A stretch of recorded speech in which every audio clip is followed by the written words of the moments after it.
যারা যারা গৌরাঙ্গকে ভালোবাসো, এর এই গানটি যারা ভালোবাসো, উলুধ্বনি এবার তারাই দাও।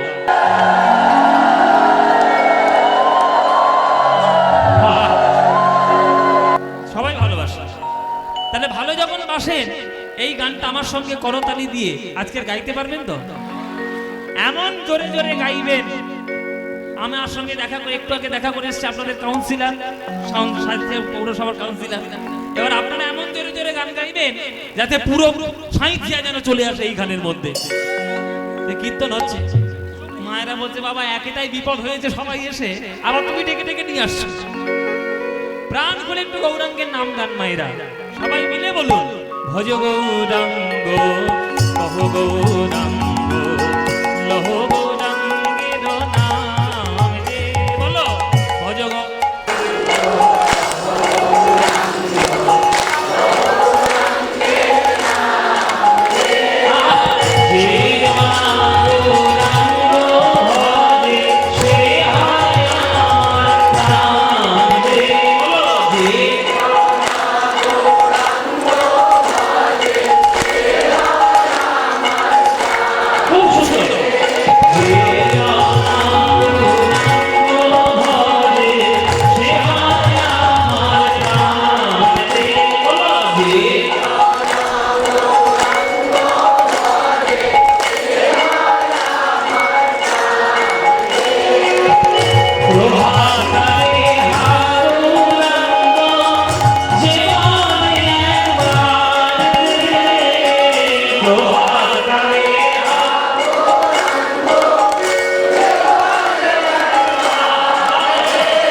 আনন্দ হয়নি?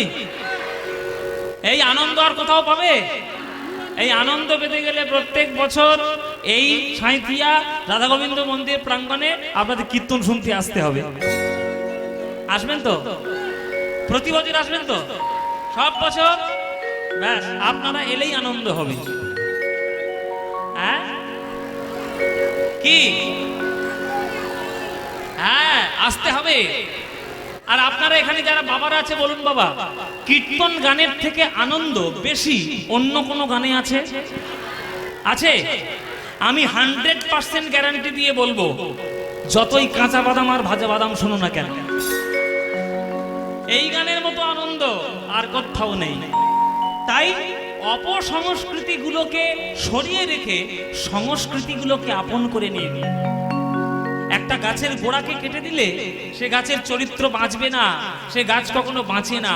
বাঙালিদের চরিত্র, বাঙালিদের সংস্কৃতি, বাঙালিদের গোড়া, ওইটা যদি কেটে ফেলে অপসংস্কৃতি দিয়ে, তাহলে আর বাংলা টিকবে না। এই অপসংস্কৃতি নয়, পূর্ণ সুস্থ সংস্কৃতি যেন আপনাদের মধ্যে বজায় থাকে। হ্যাঁ, গৌরাঙ্গ পীরিতি খানি ও গো বড়ই বিষম গো, গৌরাঙ্গ পীরিতি খানি বড়ই বিষম ও গো, গৌরাঙ্গ পীরিতি খানি বড়ই বিষম গো, গৌরাঙ্গ পীরিতি খানি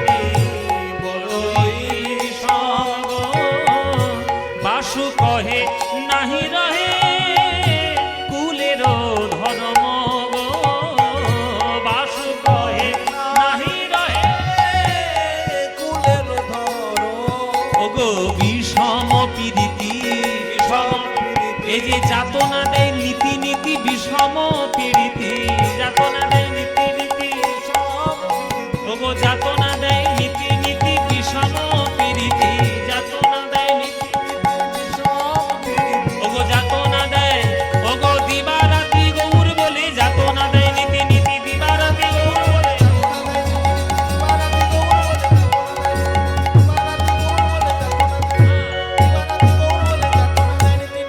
বিষম পীড়িতি বাসু কহে নাহি রহে কুলের ধর্ম গো, বাসু কহে নাহি রহে কুলের ধর্ম, ও বাসু কহে নাহি রহে ও কুলের ধর্ম রে, বাসু কহে নাহি রহে এ কুলের ধর্ম রে, বাসু কহে নাহি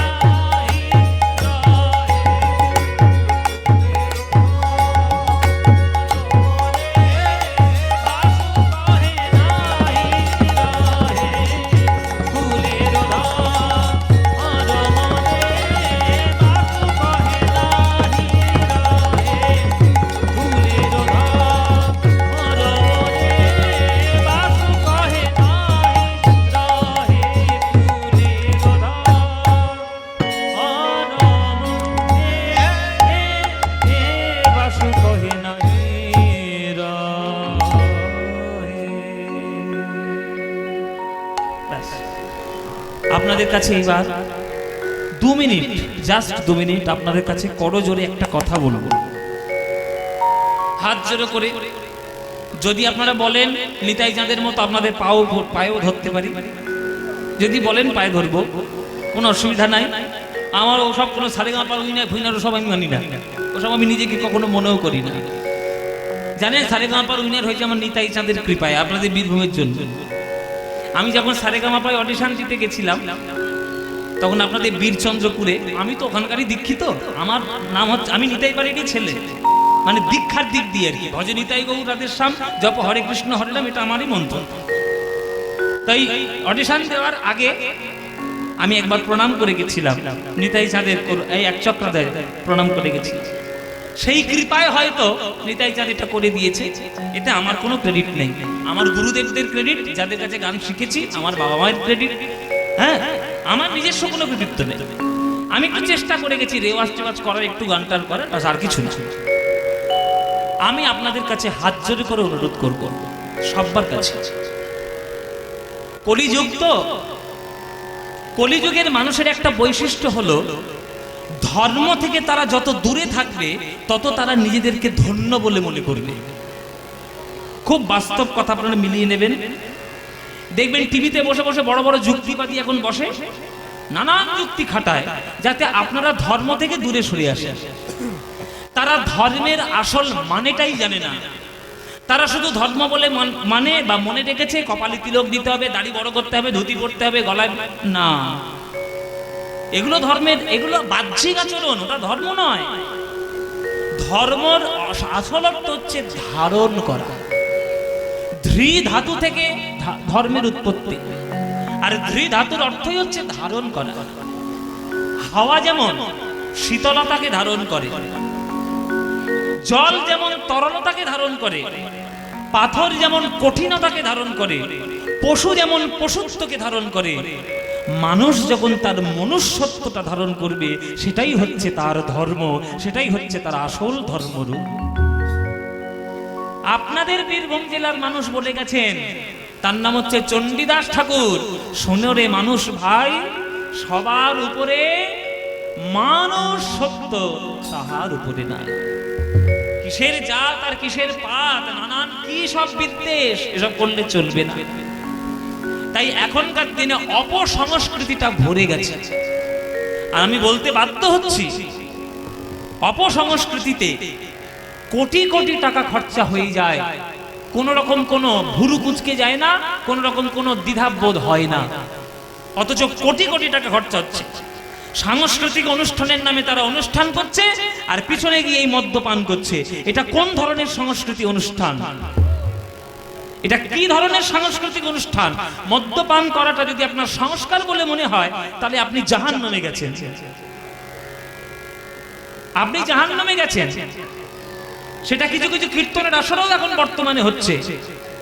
আমি আশা করব সাঁইথিয়াতে সেটা নেই, এটা আমি আশা করব। কিন্তু আপনাদের কাছে আমার করজোরে প্রার্থনা, অপসংস্কৃতি আপনারা আশ্রয় দেবেন না। আমার এই কর্তৃপক্ষের যেসব ছেলেগুলো যারা দিন রাত এক করে 9 দিন ধরে যারা খাটছে, আপনাদের জন্য প্রসাদের ব্যবস্থা করেছে, এই রকম কীর্তনিয়াগুলো নিয়ে এসছে, এত বড় আসর, প্যান্ডেল, মাইক, লাইট, জেনারেটর সব নিয়ে এসছে। তারা দিবারাত্র খেটেছে, শুধুমাত্র তাদের নাম কামানোর জন্য নয়, আপনাদের এই গ্রামের মঙ্গল যাতে হয় সেই মঙ্গলের কামনায়। সেই মঙ্গলটাকে দয়া করে অমঙ্গল করবেন না। একটা কথা জেনে রাখুন, 500 টাকার নোট দিয়ে যদি একটা মদের বোতল কিনে নিয়ে যান, সেটা আপনার জীবনে বিষ হয়ে যাবে। আর 500 টাকার নোট দিয়ে যদি একটা শ্রীমদ্ ভাগবত গীতা কিনে নিয়ে যান, আপনার জীবনে সেটা অমৃত হয়ে যাবে। হাজার হাজার টাকা খরচা করে যদি আপনি উল্টো পাল্টা কাজে ব্যয় করে দেন, আপনার জীবনে বিষ। আর হাজার হাজার টাকা খরচা করে যদি আপনি গৌর সেবায় দান করে দেন, অনাথ আশ্রমে গিয়ে দিয়ে আসেন, রামকৃষ্ণ মিশনে দিয়ে আসেন, বৃদ্ধাশ্রমে যদি দিয়ে আসেন, তাহলে জানবেন আপনার সেটা জীবনে অমৃত। আপনার টাকা, আপনার পাতার ঘাম পায়ে ফেলে রোজগার করা পয়সা, আপনি সেই পয়সা দিয়ে বিষ কিনবেন না অমৃত কিনবেন, সেটা সম্পূর্ণ দায়িত্ব আপনার। তাতে আমার হাত দেওয়ার কিছু নেই। কিন্তু আমার এই কর্তৃপক্ষের ছেলেগুলো এবং কর্তৃপক্ষের যত ভক্তগণ আছে, তারা আমার কাছে বলেছে, বাবা আপনি যদি আমাদেরকে একটু এরকম করে বলে দেন। এত বিপুল বড় অনুষ্ঠানে বিপুল পরিমাণ খরচাও রয়েছে। তাই আজকের এই শেষ দিনে যে বিপুল পরিমাণ ভক্ত সমাগম আজকের এখানে হয়েছে, আমি হাত জোড় করে আপনাদের কাছে প্রার্থনা করব, এই সাঁইথিয়ার রাধা গোবিন্দ মন্দির প্রাঙ্গণ মাঝে যেন এই কীর্তনের আসর যুগ যুগ ধরে টিকে থাকে, সেটা আপনারা রক্ষা করবেন। আপনাদের সবার কাছে আঁচল পেতে পেতে আমার এই কর্তৃপক্ষের ভক্তরা ভিক্ষা করতে যাবে। আপনারা প্রাণ ভরে ভিক্ষা দেবেন, প্রাণ ভরে আপনারা তাদের সাহায্য করবেন। আমি কিছুদিন আগে মুম্বাই গেছিলাম, আপনারা জানেন কিনা জানি না, আমার যারা ফেসবুক দেখে তারা জানে। আমি কিছুদিন আগে মুম্বাই গেছিলাম, হাজার হাজার ভক্ত, এত দান তারা দিতে ভালোবাসে যে আপনি কল্পনা করতে পারবেন। আমি যদি মুম্বাই না যেতাম, আমি বুঝতেই পারতাম না যে বাঙালিরা ওইখানে গিয়ে এত সুন্দর করে আসর তৈরি করে। ভীষণ ভালো লেগেছে আমার মুম্বাই গিয়ে। আপনাদের বীরভূম জেলা, আপনারা নিতাই চাঁদের জেলার মানুষ, খেটে খাওয়া মানুষ, কিন্তু খেটে খাওয়া পয়সাটা যেন বেকার চলে না যায়, সেটা আপনারা রক্ষা করবেন। তাই আপনাদের কাছে কর্তৃপক্ষের ভক্তরা আঁচল পেতে যাবে, যার যা ইচ্ছা আপনারা প্রাণ ভরে দান দেবেন। সব একদম এই যে ওই শুরু করে দিয়েছে যে বলার দিচ্ছে, সবার দেওয়ার আগে আমি নিজে আগে দেবো, তারপরে আপনারা নেওয়া শুরু করবেন। আমি নিজে আগে দেব। এসো, একজন উঠে এসো, একজন উঠে এসো।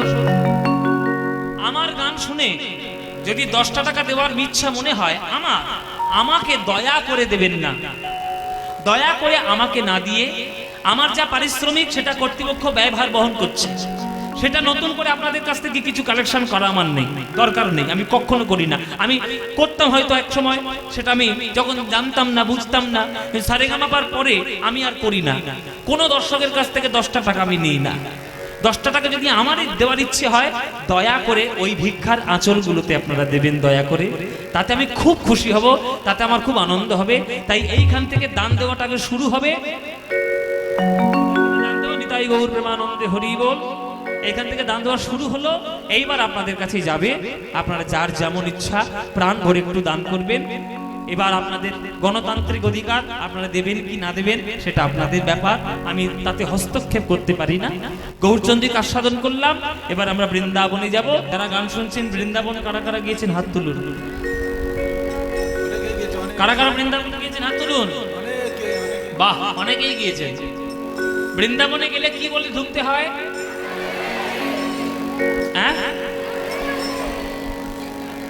কেন কৃষ্ণ বললে হবে না? হরি বললে হবে না? কি বলতে হবে বাবা? রাধে রাধে।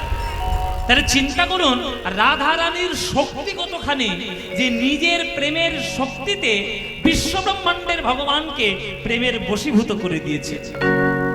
ওমায়েরা জেনে রাখুন, বিশ্বব্রহ্মাণ্ডের মালিক কৃষ্ণ হতেই পারেন, কিন্তু বৃন্দাবনের মালিক রাধা রানী। বৃন্দাবনের মালিক রাধা রানী। তাই মায়েরা শুনুন, আপনাদের কাছে, বাবাদের কাছে, মায়েদের কাছে, সবার কাছে আমার একটা প্রার্থনা, আপনারা যখন কোনো তীর্থধামে যাবেন বা কোনো তীর্থধামে যাবার পরিকল্পনা করবেন, দয়া করে অভক্তদের সঙ্গে নিয়ে তীর্থে যাবেন না। অভক্তদের সঙ্গে করে নিয়ে যাবেন না বাবা। কেননা অভক্তদের সঙ্গে নিয়ে গেলে তারা তীর্থের মানে বোঝে না, তীর্থের গুরুত্ব বোঝে না, তারা শুধু হোটেল খুঁজবে আর বাথরুম খুঁজবে। ঠিক কি না বলুন? ওই জন্যে অভক্তদের সঙ্গে নিয়ে তীর্থে যাবেন না। অভক্তদের সঙ্গে নিয়ে বেড়াতে যান, দার্জিলিং চলে যান, গোয়া চলে যান, সিমলা চলে যান, কাশ্মীর চলে যান, হ্যাঁ, হুনুলুলু চলে যান। হুনুলুলু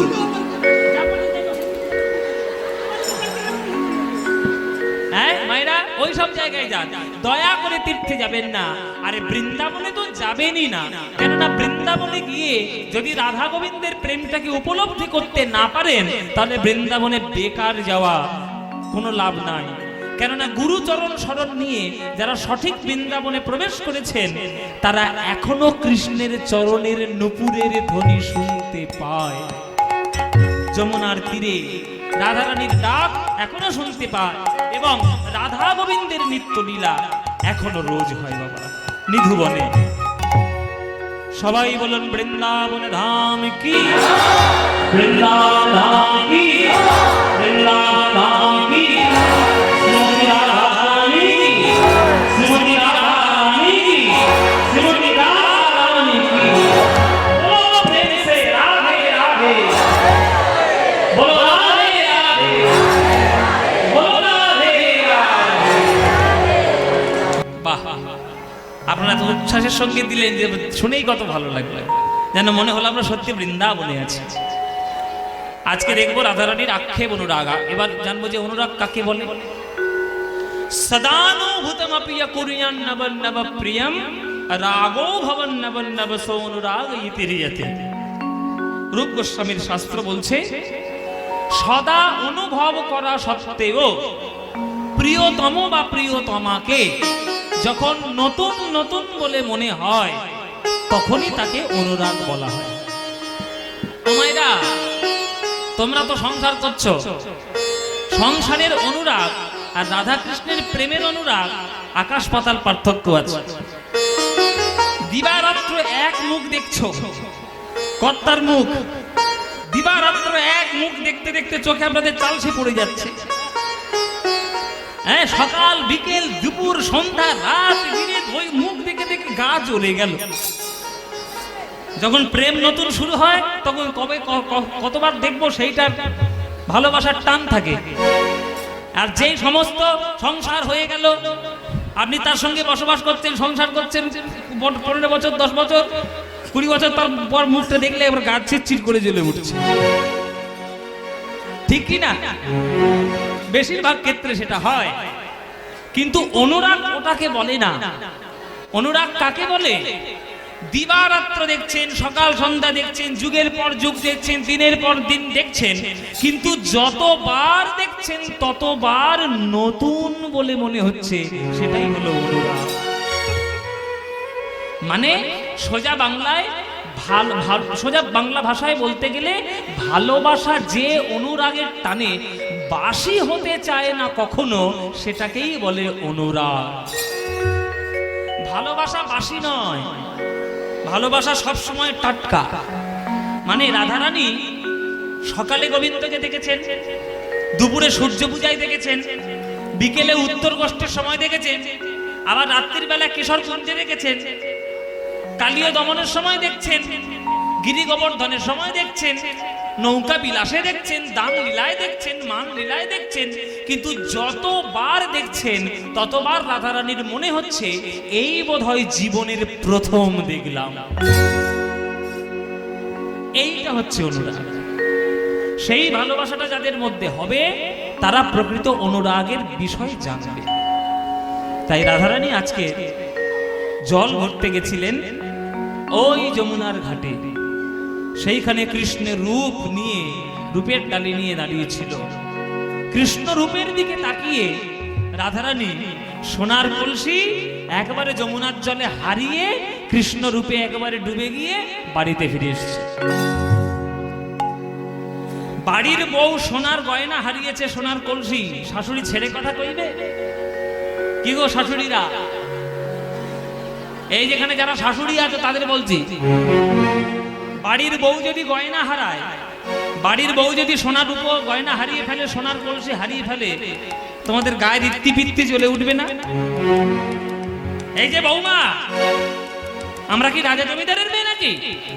সোনার কলসি একেবারে যমুনার জলে ভাসিয়ে দিয়ে চলে এলে, কি একেবারে অন্যদিকে মত্ত ছিল, একবার সোনার কলসি ভাসিয়ে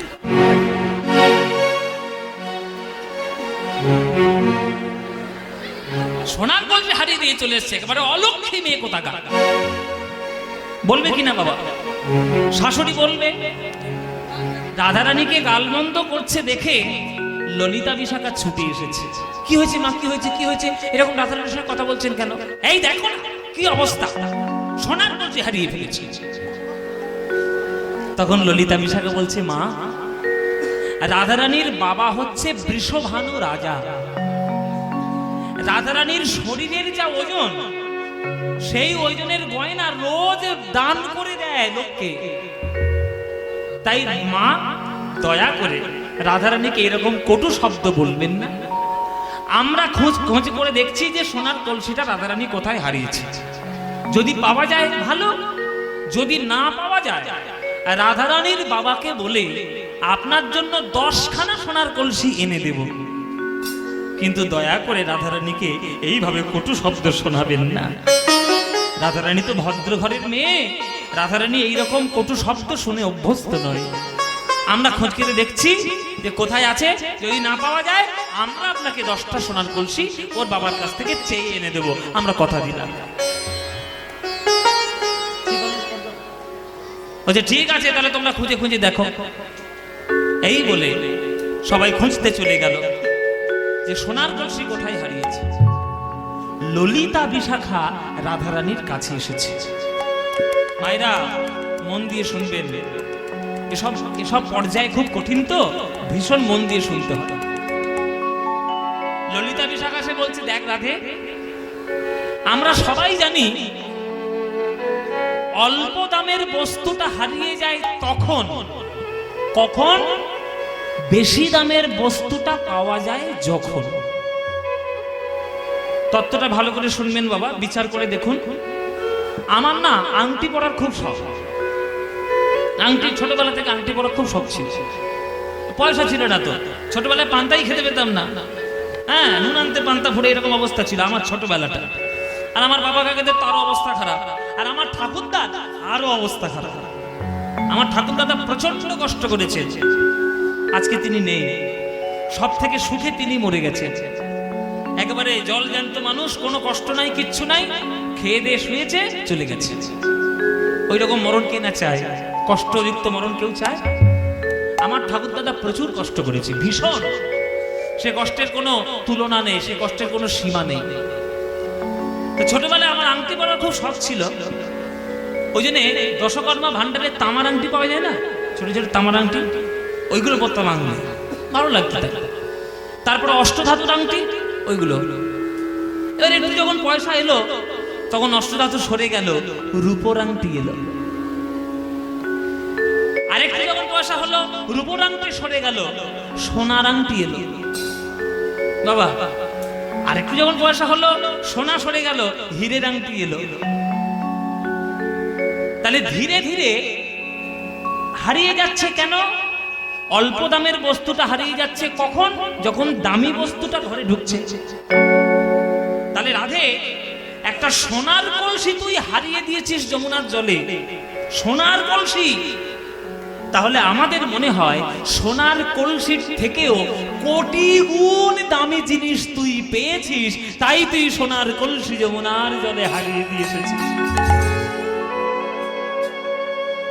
সেই দামি জিনিসটা কি সেইটা তুই আমাদের কাছে বল, সেটা তুই বল। কারণ আমরা জানি নায়িকার সমস্ত গুণ তোর মধ্যে বর্তমান। তাহলে আমাদের এটা বিশ্বাস যে তুই যেমন তেমন করে সোনার কলসি যমুনার জলে ফেলবি না বা হারিয়ে আসবি না। নিশ্চয়ই ওই যমুনায় দামি কলসির থেকেও আরো দামি জিনিস তুই পেয়েছিস। বল কি পেয়েছিস? তখন রাধারানী বলে, ললিতা রে, যমুনার জলে গিয়ে আমি দেখি ভুবন ভোলানো রূপের ডালে নিয়ে আমার শ্যাম সুন্দর কদম গাছের গায়ে হেলানে দিয়ে বংশী বাজাচ্ছে। আরে রাধে রাধে বলে সেই বাঁশির ধ্বনি আমার কানে যখন প্রবেশ করেছে, আমি যমুনার ঘাটে জল আনতে গিয়ে এদিকে ওদিকে তাকাতে তাকাতে সেই কদম গাছের গায়ে হেলান দেওয়া কৃষ্ণ রূপকে দেখলাম। আরে যেই একবারে দেখেছি আমার দেহ মন প্রাণ যমুনার জলে ভেসে গেছে। সোনার কলসি তো সামান্য, আমি নিজেই বিকিয়ে দিলাম গোবিন্দের চরণে। আমি দেখে এলাম ওগো, আরে কিবা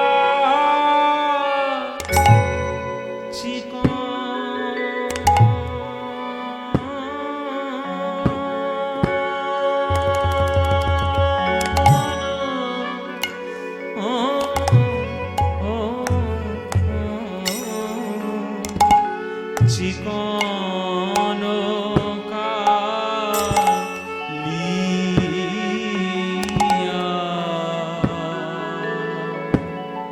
কালিয়ার উপর, চিকন কালিয়ার উপর ওগো মরমিলা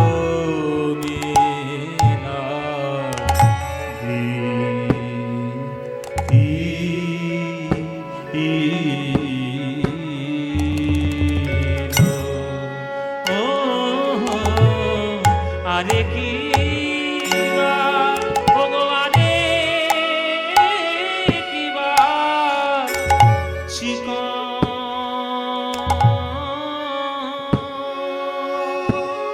সখীরে তারা বুঝি ভালো করে, তারা বুঝি ভালো করে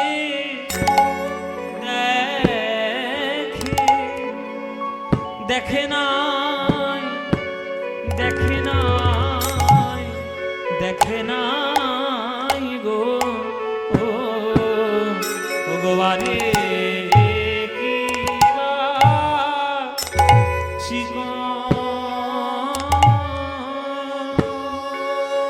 ললিতা রে, তারা বুঝি ভালো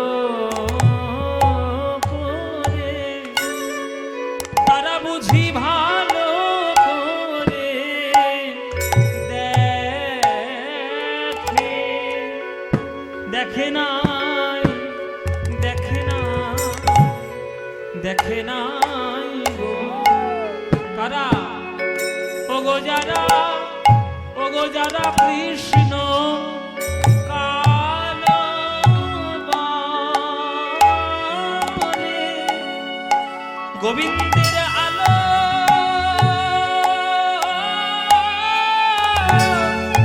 গোবিন্দের আলো করা রূপ যারা, যারা কালো বলে।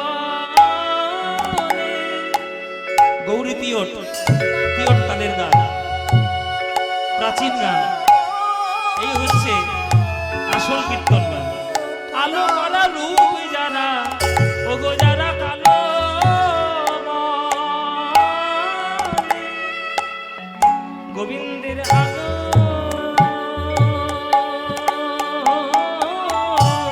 ওগো আলো করা রূপ যারা কালো মনে, গোবিন্দের আলো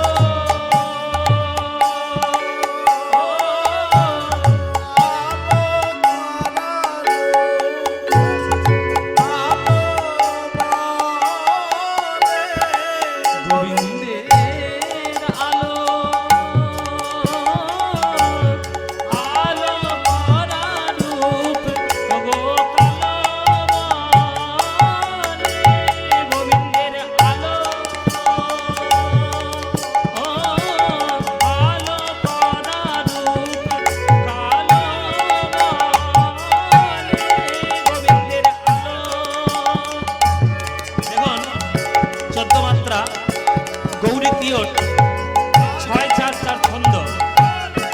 দেখুন 1 2 3 4 5 6 7 8 9 10 11 12 13 14 আলো আলো করা রূপ কালো মনে, গোবিন্দের আলো আলো করা রূপ কালো মনে, গোবিন্দের আলো। আলো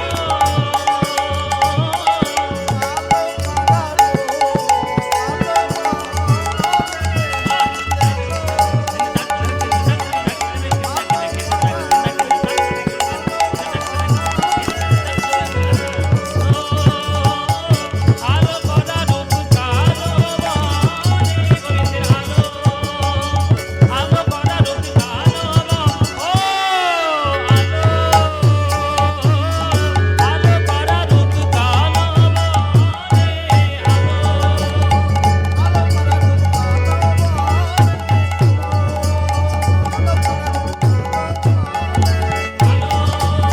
আলো করা রূপ কালো মনে, আলো করা রূপ কালো মনে।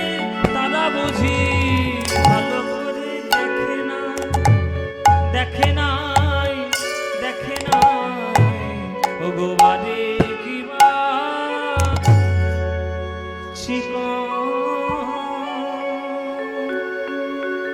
চিকন কালিয়া রূপ মরমে লাগিল, ধরনে না যায় মরিয়া। চিকন শব্দের অর্থ কি? চিকন শব্দের অর্থ মায়েরা বলো, চিকন শব্দের অর্থ কি?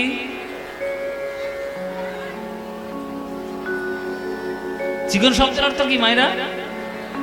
না, শুনে নাও। চিকন শব্দের অর্থ বিভিন্ন জায়গায় বিভিন্ন রকম। বাংলাদেশ বা পূর্ববঙ্গে চিকন শব্দের অর্থ হচ্ছে ফর্সা। ফর্সা, চিকনা চিকনা বলে না, চিকনা মানে ফর্সা। আমাদের পশ্চিমবঙ্গে কোথাও কোথাও চিকন শব্দের অর্থ হচ্ছে সরু। দেখবেন চিকন পাড়ের শাড়ি দাও, মানে সরু পাড়ের শাড়ি দাও। আর যেটা আমি বলছি পদাবলী সাহিত্যে, সেই চিকন শব্দটির অর্থ হচ্ছে মসৃণ। মসৃণ কৃষ্ণের কালো অঙ্গের রূপ রাধারানীর হৃদয়ে প্রবেশ করেছে। সেইখান থেকে আর রাধারানী ধৈর্য ধরতে পারছে না। চিকন কালিয়া রূপ মরমে লাগিল, ধরনে না যায় মোর হিয়া। সেই গোবিন্দের বদন চিকন রূপ কেমন করে রাধারানীর অন্তরে প্রবেশ করলো? আরে রাধারানীর অন্তরে বদনকে কেমন ভাবে ঠাঁই পেল? রাধারানী বলছেন, গোবিন্দের বদন কেমন জানিস? কত চাঁদনী গাড়িয়া বধূর মুখখানি মাঝি আছে গো, কত চাঁদনী গাড়িয়া বধূর মুখখানি মাঝি আছে গো, কত চাঁদ মুখখানি মাঝি আছে, কত চাঁদ মুখখানি মাঝি আছে, কত চাঁদনী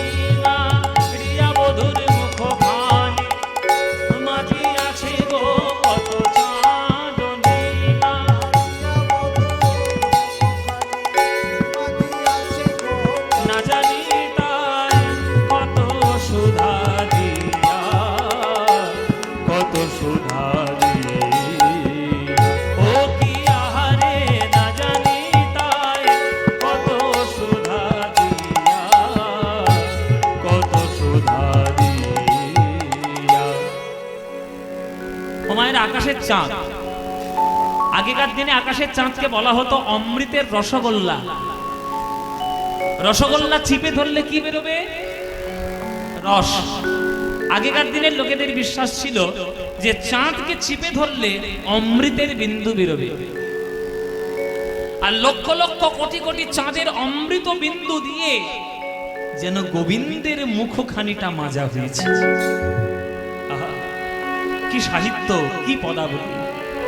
কত চাঁদ নিঙাড়িয়া বধুর মুখখানি মাজিয়াছে গো, না জানি তাই কত শোভা দিয়া। হ্যাঁ, না জানি তাই কত শোভা দিয়া। গোবিন্দের এই বদনের মধ্যে সব থেকে সুন্দর জায়গা কোনটি? সব থেকে সুন্দর জায়গা কোনটি? মধুরম মধুরম বপুরস্য বিভো, মধুরম মধুরম বপুরস্য বিভো, মধুরম মধুরম বপুরস্য বিভো, মধুরম মধুরম বপুরস্য বিভো, মধুরম মধুরম বদনম মধুরম, মধুরম মধুরম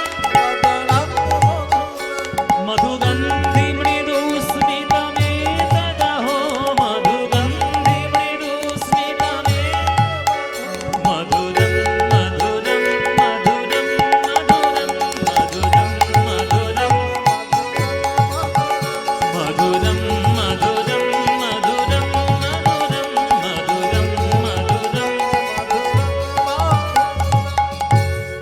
এই শ্লোকটা রচনা করেছেন বিল্বমঙ্গল ঠাকুর। শ্লোকের মানেটা কি বাবা? গোবিন্দের অঙ্গকে বর্ণনা করার সময় বিল্বমঙ্গলের ভাব কি হচ্ছে? বলে মধুরম মধুরম বপু। বপু মানে কি মায়েরা? বপু মানে হচ্ছে দেহ বা কায়া। গোবিন্দের দেহটাকে বর্ণনা করার সময় বিল্বমঙ্গল ঠাকুর দুইবার মধুর বলল। ভক্তরা বলছে দুবার মধু বললেন কেন?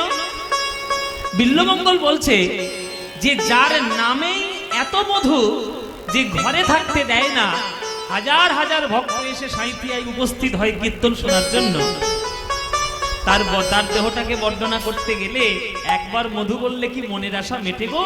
তাই দুবার মধু। মধুরম মধুরম বপু, দুবার মধু দেহটাকে বলার সময়। বপুরস্য বিভো।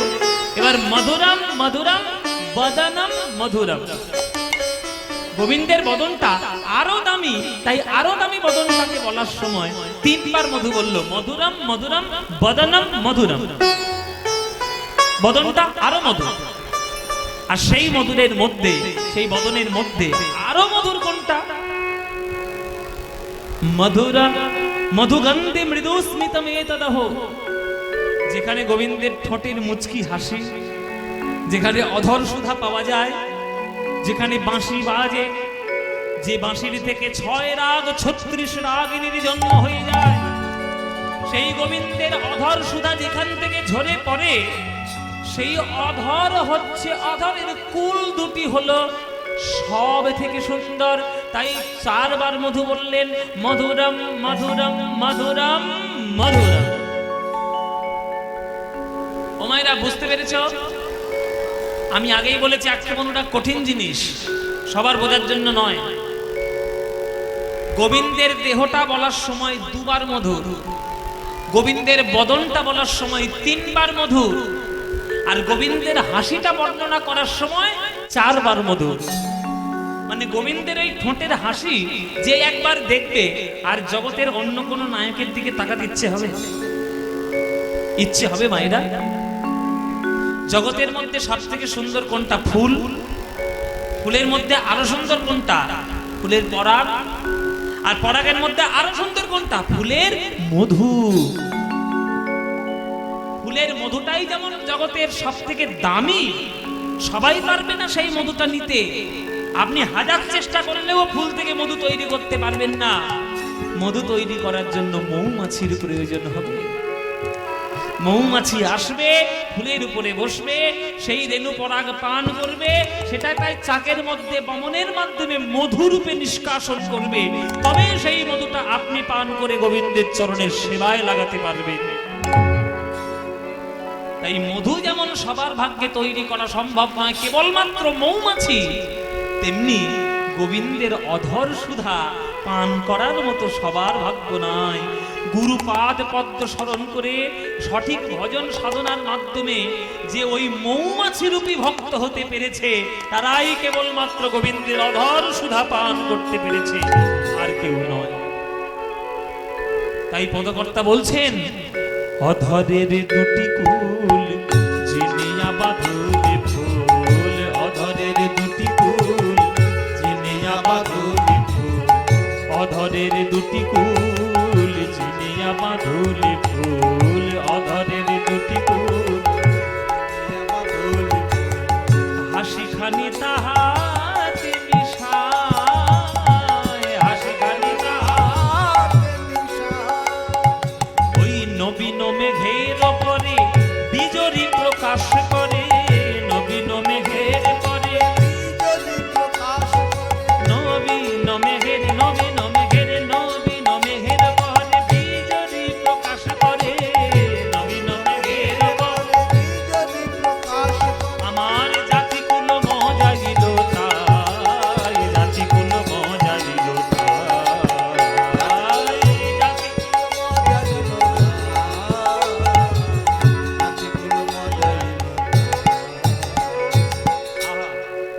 এসব গানের কোনো তুলনা হয় না বাবা।